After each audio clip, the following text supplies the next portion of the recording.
एक बार फिर आपके अपने YouTube क्लासेस वेद क्लासेस में। Hope you all are well और स्टडी भी बहुत अच्छे से चल रही होगी। आज की क्लास में जैसा कि मैंने प्रीवियस क्लास में कहा था कि मैं आपको एक blood relation oriented circular arrangement कराऊंगी। तो एज इट इज क्वेश्चंस देखते हैं कैसा है क्या है। चलिए क्वेश्चन पे आते हैं। क्वेश्चन आपके स्क्रीन पर आ चुका है। एक बार आप क्वेश्चन को रीड करेंगे कंप्लीटली, फिर देखते हैं कि हम किस तरह से इसे अप्रोच करेंगे। ये इस तरह के क्वेश्चंस आपके bank exam, SSC exam, railway exams में डेफिनेटली आते ही आते हैं। डिपेंड करता है, अगर बैंक एग्जाम में ये क्वेश्चन आ रहा है तो डेफिनेटली ये हो सकता है उसका लेवल, और रेलवे एंड एसएससी वही लेवल कम ज्यादा हो सकता है, बट ये क्वेश्चन डेफिनेटली आपके लिए इंपॉर्टेंट बनते हैं आपके सभी तरह के कॉम्पिटिटिव एग्जाम्स के लिए। चलिए देखते हैं, एक बार क्वेश्चन को रीड करते हैं, क्वेश्चन क्या कह रहा है समझते हैं, फिर हम देखते हैं इसको हमें अप्रोच कैसे करना। ठीक है, क्वेश्चन क्या कह रहा है। There are 8 person P to W, okay, sitting around a circle, all of them are facing the center but not necessarily in the same order, okay. Each of them has a relationship with P. V is sitting second to the left of father of P. U is an immediate neighbor of P. S is the mother of P. She is sitting opposite to the sister of P. Q is sitting to the immediate right of wife of P. P is a male. P is sitting second to the right of mother of R. Brother of P is sitting third to the right of Q. Daughter of P sits third to the right of the sister of P. P is sitting second to the right of daughter of T. T is sitting to the immediate left of the sister of P. Guys questions को समझने पर देखा जाए, हमने पढ़ा पूरा read किया तो ये कुछ ऐसा है कि एक फैमिली है जिसमें सारे पर्सन जितने भी फैमिली मेंबर हैं वो पी से रिलेटेड है। कोई पी का फादर है, कोई मदर है, कोई सिस्टर है, कोई ब्रदर है, and wife also, and also a daughter. तो मतलब हमें इसके साथ साथ एक फैमिली ट्री भी बनाना पड़ेगा। अब sitting arrangement plus family tree, तो क्या हम इन्हें अलग अलग करें या इन्हें दोनों को साथ में लेकर करना चाहिए? मैं आपको यही कहूंगी कि दोनों को साथ में लेकर, ताकि जो भी कंफ्यूजन है, जो भी डाउट्स होंगे वो साथ ही साथ क्लियर होते जाएंगे और हमारा अरेंजमेंट बहुत ही अच्छे से कंप्लीट हो पाएगा। चलिए पहले जो भी इंफॉर्मेशन इसमें दी गई है, प्रीवियस क्लास में मैंने आपको बताया था कि आपको सारे पॉइंट पर अच्छे से फोकस करना है, फिर वो पॉइंट सर्च करना है जिससे हमें सबसे ज्यादा इंफॉर्मेशन मिल रही है और उसी पॉइंट को यूज करते हुए क्वेश्चंस को आगे सॉल्व करना है। तो देखते हैं क्या क्या इंफॉर्मेशन हमें यहाँ से मिली। हम एक साइड में उसे पॉइंट आउट करेंगे।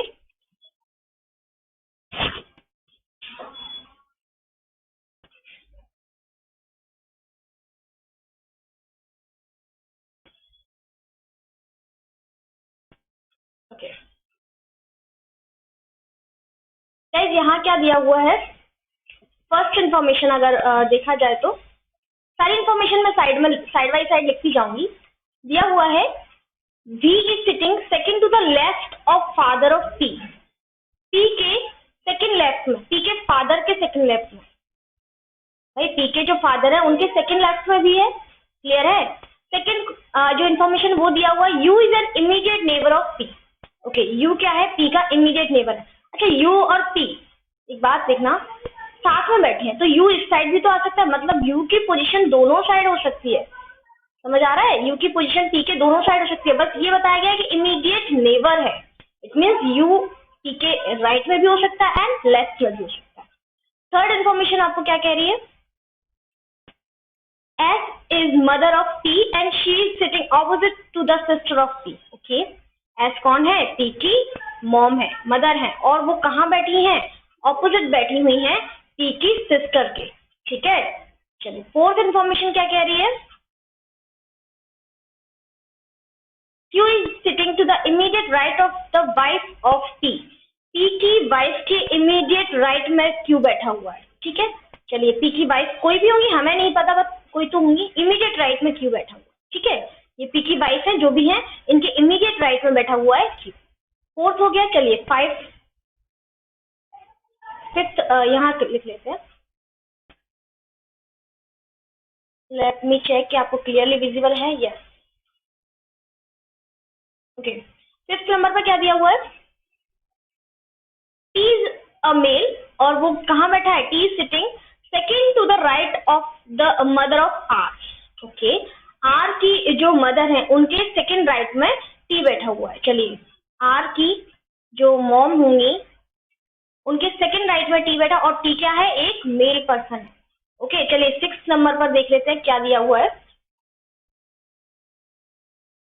Brother of T sitting to the third to the right of Q. Okay, Q के थर्ड राइट में पी का ब्रदर, तो क्यू यहाँ बैठा हुआ तो उसके थर्ड राइट में लिख सकते हैं यहाँ पी का ब्रदर, है ना, ब्रदर, क्लियर है, पी ब्रदर थर्ड राइट में यहाँ से लिख सकते हैं, क्लियर होगा। चलिए नेक्स्ट आपका क्या दिया हुआ है, daughter of P sit third to the right of sister of P. Okay, daughter of P यही दिया हुआ है ना, daughter of P sit third to the right of sister of P. Okay, sister of P, ये जो P की sister है उनके थर्ड राइट में कौन बैठा हुआ है, डॉटर ऑफ पी, क्लियर है, पी की डॉटर। चलिए 7 नंबर पर देखते हैं क्या दिया हुआ है, P sitting second to the right of daughter of T. Okay, T की जो डॉटर होंगी सेकेंड राइट में कौन बैठा हुआ है, पी। यहाँ से हमें पी की पोजीशन पता चल रही है, पी की डॉटर के सेकेंड राइट में देखिए क्या लिखा हुआ है, P is sitting second to the right of daughter of T. ये लाइन का हमने यूज किया 7 इंफॉर्मेशन में। 8th नंबर पर क्या दिया हुआ है, T sitting to the immediate left of the sister of T. Okay, P के इमीडिएट लेफ्ट में बैठा हुआ है, तो ये इस तरह से बनेगा। Okay, P sister immediate left में, और टी क्या है, एक मेल है, ये नहीं भूलना है हमको। चलिए सारी इंफॉर्मेशन हमने क्वेश्चन से एक साइड में लिख ली हुई है, अब इनका कैसे हम यूज करेंगे हमारे क्वेश्चन को सॉल्व करने के लिए। चलिए, अच्छा मैंने आपसे एक बात कहा था कि जो इन्फॉर्मेशन ज्यादा है हमें उसे यूज करना है, तो देखिए कैसे यूज करेंगे, मैंने सारी इन्फॉर्मेशन ऊपर हाइड करके हमने इन्फॉर्मेशन का यूज करना है। अच्छा ये देखिए, आप नोटिस करें तो मैं पेन का कलर चेंज कर रही हूँ। ओके, यहाँ सिस्टर के बारे में एक इन्फॉर्मेशन दी गई है, सेकेंड इन्फॉर्मेशन सिस्टर के बारे में ये दी गई है। अच्छा, और कहीं इन्फॉर्मेशन सिस्टर के बारे में, यस ये दी हुई है, मतलब 3 इन्फॉर्मेशन पी की सिस्टर के रिगार्डिंग हमारे पास है। इसके अलावा जितनी भी इन्फॉर्मेशन है वो एक सिंगल इन्फॉर्मेशन है जिनका यूज हम बाद में कर पाएंगे।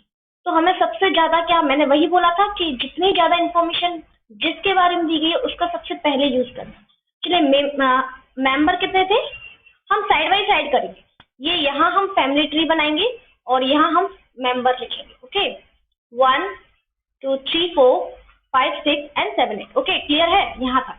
चलिए सबसे पहले हम पी की सिस्टर का यूज करते हैं। अब हमें इतना तो समझ आ गया कि पी है, पी के फादर है, प्लस पी की मॉम है, पी कौन है, एक मेल पर्सन है क्योंकि क्या है, उसकी वाइफ है, पी की एक सिस्टर भी है और पी के एक भाई भी है, इतना तो हमें क्लियर है, और पी की एक डॉटर भी है। यहाँ तक हमें ये तो पता है, लेकिन कौन क्या है ये नहीं पता। तो क्वेश्चंस को सॉल्व करते हैं और देखते हैं कि कौन क्या है। ओके, सबसे पहले देखते हैं पी की सिस्टर का यूज करते हैं। कहीं भी रख ले क्योंकि हमें तो पता ही नहीं है ना कौन कहाँ बैठा, एग्जैक्ट पोजीशन हमें नहीं पता। तो चलिए यहाँ मान के चलते हैं, ये जो है पी की सिस्टर है, P sister. Okay, sister definitely हम सर्कल में रखेंगे। अब दिया हुआ है पी की सिस्टर के जस्ट लेफ्ट में टी बैठा हुआ है। देखिए हमने 8th कंडीशन को यूज किया है, ये कंडीशन 8th कंडीशन हमने टी को बिठा दिया है क्योंकि टी एक मेल पर्सन है। ओके, यहाँ तक हमारा क्लियर है। फिर हमें ये दिया हुआ है कि जो पी की सिस्टर है उनके जस्ट सामने एस बैठी हुई है, और एस कौन है, मॉम है पी की, तो एस यहाँ आ जाएंगे हमारे फैमिली ट्री में। साथ ही साथ हम दोनों को सॉल्व करेंगे ताकि कोई भी कंफ्यूजन क्रिएट ना हो। चलिए यहाँ तक हम लोग 3 लोगों को बिठा चुके हैं। अब देखते हैं ये दिया हुआ है sister of P 1 2 3, third number पर है डॉटर ऑफ पी, 1 2 एंड 3, यहाँ कौन आएगा, डॉटर ऑफ पी, यही आएगा ना, डेफिनेटली एक सर्कल में आएंगे क्योंकि वो डॉटर है। अब हम इंफॉर्मेशन का आगे कैसे यूज कर सकते हैं, चलिए देखते हैं। अच्छा, आपने अगर देखा हो तो आपकी जो 7 कंडीशन है इसमें दिया गया है कि जो टी की डॉटर है उनके सेकंड राइट में पी बैठा हुआ, इट मीन्स टी मैरिड होंगे। हमारे पास 2 कपल है, 1 एंड 2। टी एक मेल पर्सन है, डेफिनेटली टी को पी का फादर होना चाहिए। श्योर है आप, क्लियर है, आप मेरे साथ सपोर्ट करते हैं इस बात से। कि हमारे पास सिर्फ 2 कपल है जिसमें P एक कपल में P मेल पर्सन है और T भी हमारा मेल है और T की डॉटर है, तो डेफिनेटली T का होना चाहिए T के फादर की जगह पर। इट मीन्स ये कौन होंगे? T के फादर। अच्छा, अब इस कंडीशन में हमें ये पता चल चुका है, तो P के फादर के लिए हम फर्स्ट कंडीशन यूज कर सकते हैं, that is V second left में है P के फादर की, इट मीन्स V का होना चाहिए। क्लियर है? यहाँ तक हमें लगता है कि सबको समझ आ गया होगा। एक मिनट, ओके, यस, क्लियर है? यहाँ तक हमें सबको समझ आ गया होगा। अब देखते हैं आगे क्या प्रोसेस है। 1 सेकेंड, सॉरी गाइज, यस। अच्छा, 5th नंबर कंडीशन पढ़िए, क्या लिखा हुआ है? आर की जो मॉम है वो T के सेकंड लेफ्ट में, पर T के सेकंड लेफ्ट में तो V बैठा हुआ है, तो ये कौन होनी चाहिए? ये R की मॉम होना चाहिए कि नहीं भाई? जैसा कि क्वेश्चन में दिया हुआ है कि T के सेकंड लेफ्ट में है ना, T के सेकंड लेफ्ट में कौन बैठा हुआ है? R की मॉम है, हमारे तो V बैठा हुआ है, definitely V should be the mom of R। चलिए, अच्छा, V अगर मॉम है, कपल मैंने वही बोला आपको 2 है, तो V कहाँ होना चाहिए? यहाँ पर। एग्री करते हैं आप? V कहाँ होना चाहिए? डेफिनेटली P की वाइफ होनी चाहिए। और अगर R उसकी बेटी है, R की मॉम है ना, तो R कहाँ होगी? P की बेटी। तो चलिए, हमारे पास 5 पर्सन को हम बिठा चुके हैं। आगे की इंफॉर्मेशन को देखते हैं कैसे क्या दिया हुआ है। चलिए, फिर क्या दिया हुआ है?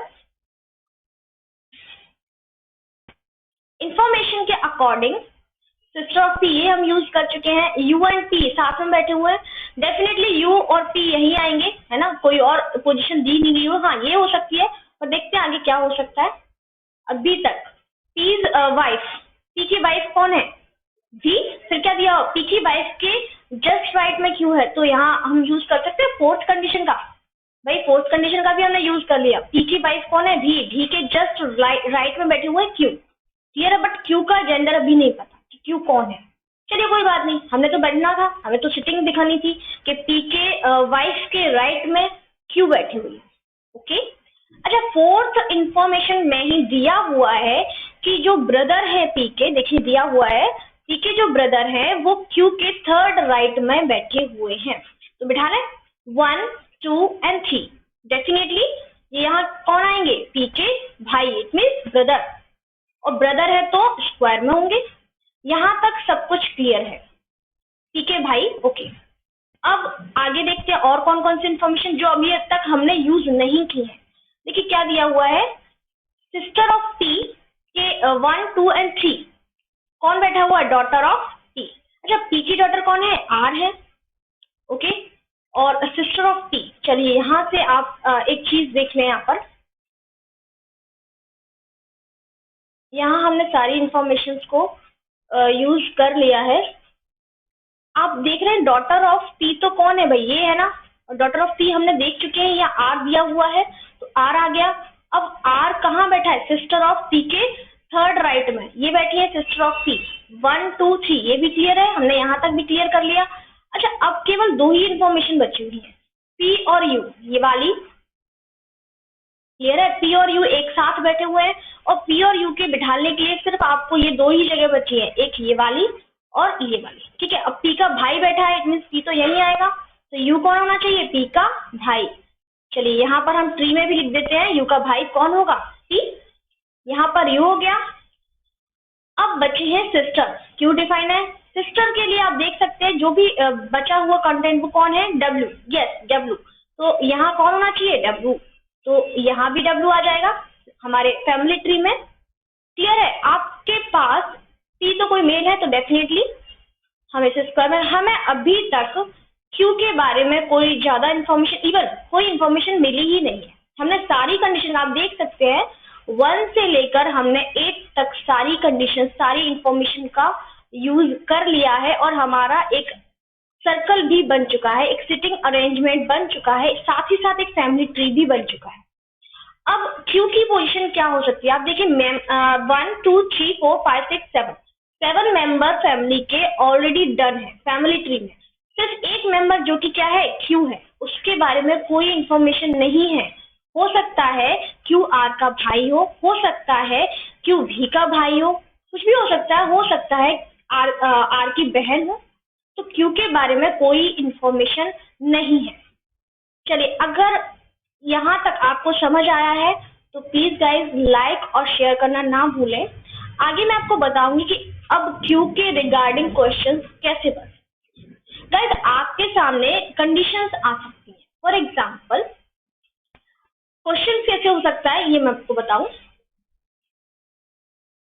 अगर आपको क्लियरली इंफॉर्मेशन दी गई होती कि क्यू कौन है तो हम उसको फैमिली ट्री में इन्वॉल्व कर लेते। इवन यहाँ भी हम क्लियर नहीं है कि क्यू क्या है, क्यू एक मेल है या एक फीमेल है, हम क्लियर नहीं है। दैट्स व्हाई मैंने उसे ऐसा का ऐसा छोड़ दिया है। अच्छा, अब क्वेश्चन कैसे आ सकता है क्यू के बिहाफ में। अगर लिखा हुआ है if Q is it means Q क्या है, एक if Q is a daughter of P, अगर क्यू क्या है, पी की डॉटर है। अगर यहाँ पर क्वेश्चंस मैं बता रही हूँ आपको, क्वेश्चंस कैसे पूछे जा सकते हैं। अगर क्यू पी की डॉटर है, अगर इस तरह से दिया हुआ होता तो आपसे पूछा जा सकता था कि how is T related to Q, हो सकता था ना कि टी क्यू से कैसे संबंधित है। पूछा जा सकता था कि अगर अभी तक हमें क्यू की पोजीशन, क्यू की रिलेशन, हमें क्यू का कुछ भी नहीं पता, इसलिए क्वेश्चंस कैसे आ सकते थे मैं आपको एक बार समझा दूं। अगर आपसे क्वेश्चन में ऐसे पूछ लिया जाए कि अगर क्यू टी की बेटी है तो टी का क्या लगेगा, इट मीन्स टी का पी से क्या रिलेशन होगा, टी का क्यू से क्या रिलेशन होगा, सॉरी।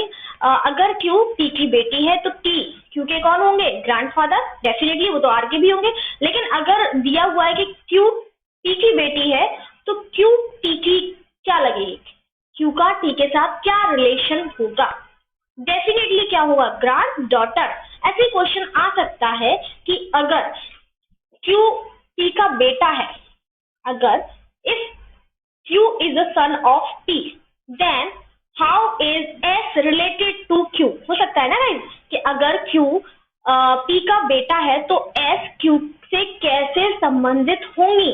डेफिनेटली आंसर क्या होना चाहिए, ग्रैंड मदर, एंड क्यू क्या होगा, ग्रैंडसन। क्लियर है।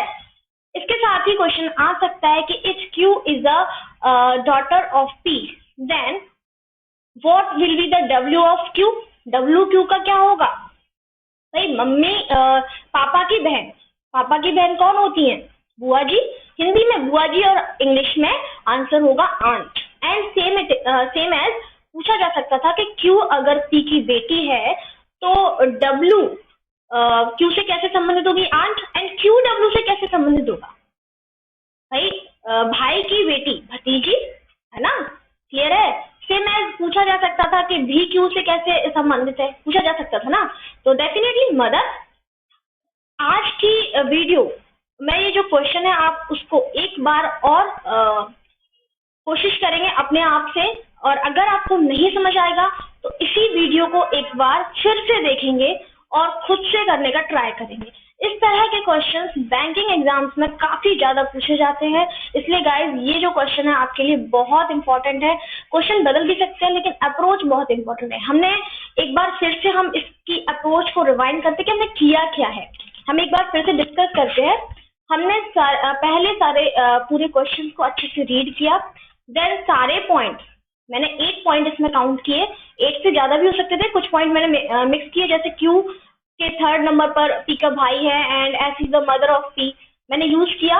तो इस तरह से सारी इंफॉर्मेशन को एक जगह साइड में आपको लिख लेना है, फिर उस इंफॉर्मेशन से जो भी इंपॉर्टेंट होगा, जो भी आपको ऐसा लगे कि ज्यादा से ज्यादा इंफॉर्मेशन आप वहां से कलेक्ट कर सकते हैं, उसका आप यूज करेंगे। जैसे मैंने यूज किया किसका, पी की सिस्टर का, जिसके बारे में आपको दिया गया था कि टी एक मेल पर्सन है जो पी की सिस्टर के जस्ट राइट लेफ्ट में बैठा हुआ है, एंड राइट 3rd नंबर में कौन है, डॉटर ऑफ पी। फिर आपको फैमिली ट्री एंड अरेंजमेंट एक साथ बनाना है, अलग अलग नहीं करना है। फैमिली ट्री और अरेंजमेंट आप जब साथ लेकर चलेंगे तो किसी भी तरह की कंफ्यूजन क्रिएट नहीं होगी। गाइज आपको यहाँ एक पर्सन के बारे में कोई इन्फॉर्मेशन नहीं थी, तो क्वेश्चंस वहीं से उठ सकते हैं, वहीं से आ सकते हैं, सिर्फ और सिर्फ आपको कंफ्यूज करने के लिए। तो आपको थोड़ा सा इस चीज को ध्यान रखना है कि अगर आपको इस तरह के क्वेश्चन आते हैं तो आपको खुद से नहीं देखना है, आप ऑप्शंस के साथ जाएंगे। तो आज की क्लास के लिए यहीं तक। अगर आपको मेरी ये क्लास, मेरा ये क्वेश्चंस या मेरी अप्रोच पसंद आती है तो लाइक एंड शेयर करना ना भूलें और हमारे चैनल को सब्सक्राइब करें ताकि नेक्स्ट क्लास की अपडेट आपको मिलती रहेगी। थैंक यू गाइस, तब तक के लिए बाय एंड टेक केयर।